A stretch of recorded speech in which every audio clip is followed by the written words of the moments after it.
Culture Média. Philippe Vandel.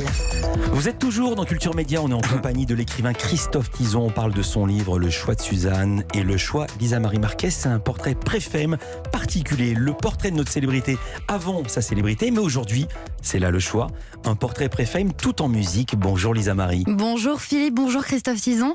Vous êtes journaliste et écrivain, vous avez publié une dizaine de livres, vous êtes aussi membre du jury du Prix de Flore. Mais comment en êtes-vous arrivé là? On va rembobiner et revenir en musique sur ce qui vous est arrivé avant d'être célèbre. Christophe Tizon, vous êtes né à Amiens et à l'âge de 8 ans, vous vous installez avec votre famille à Beaune, en Bourgogne. Votre père travaille dans le milieu du théâtre, c'est aussi l'époque Babacou, Lippi. Vous portez des cheveux longs, d'ailleurs il paraît qu'on vous prend parfois pour une fille. C'est vrai? C'est vrai, c'est vrai. Mais vous en souffriez ou vous en souffriez pas?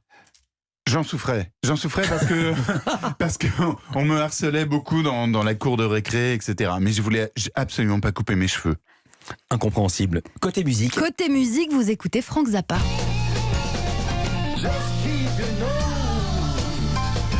C'est vrai, j'adorais Zappa. Mais c'est rare d'aimer Zappa aussi jeune. Oui, mais c'est une musique très complexe, très savante, etc. Mais j'adorais Frank Zappa parce que j'adorais ce qu'il représentait, le hippie intégral, quoi. Et puis le hippie sans concession. Il ressemblait à ça, votre père? Il avait des grands cheveux, il avait des cheveux longs à l'époque. Ouais. Et c'était les parents qui écoutaient ça? Ouais, c'était les parents, ouais. Vous écoutez aussi le rock psychédélique du groupe Gong. Ouais, ça c'est une erreur. Vous avez cueilli Christophe Tizon, je l'ai jamais vu faire cette tête. Il entend Gong, il sait pas s'il doit se tenir la tête ou sourire. Pourquoi c'est une erreur? Parce que c'était une sorte de musique qui allait nulle part, avec des morceaux de 25 minutes, 35 minutes. Et ils prenaient pas que de l'eau, les musiciens de Gong, hein. Ils n'étaient pas seulement à l'eau. Pas que de l'eau, non. Ouais. Non. Et de tout d'ailleurs, ils ont un peu tout testé. Vos parents vous inscrivent aussi au catéchisme. Alors on va se mettre un peu dans l'ambiance du catéchisme, ça change de Gong et de Frank Zappa. Christophe Tizon, la culture religieuse, c'est d'abord avec Madame Geoffroy, puis auprès de Sœur Catherine, qui vous privera de première communion parce que vous n'êtes pas assez discipliné et pas vraiment prêt à écouter la bonne parole, c'est ça? C'est vrai que... Non mais racontez Sœur Catherine. Parce que c'est vrai qu'il y avait des filles au catéchisme et que j'étais beaucoup plus intéressé par les filles du catéchisme que par Sœur Catherine. Et vous avez quel âge? J'avais 9 ans, 10 ans. Mais vous étiez déjà impressionné et intéressé par les filles avec votre tête de fille et les cheveux longs. Ouais. Bah oui, ça n'empêchait pas d'être viril. Ouais. Christophe Tizon, vous grandissez, vous vivez une révélation musicale lorsqu'un ami vous offre l'album de ce groupe, Television.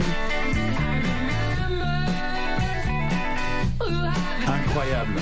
Quand j'ai mis l'album sur la platine la première fois, je me suis dit mais c'est dingue, on peut donc faire de la musique comme ça, c'est-à-dire que on peut faire de la musique sans avoir fait 20 ans de musique comme les groupes d'avant, Gong, Genesis, etc. Et eux c'était tous des hyper musiciens et d'un seul coup il y a Television et puis tous les groupes de la New Wave qui arrivent sur scène en ayant fait genre 2 ans de musique et puis avant je me suis dit moi je peux. Et même avant la New Wave, les punks.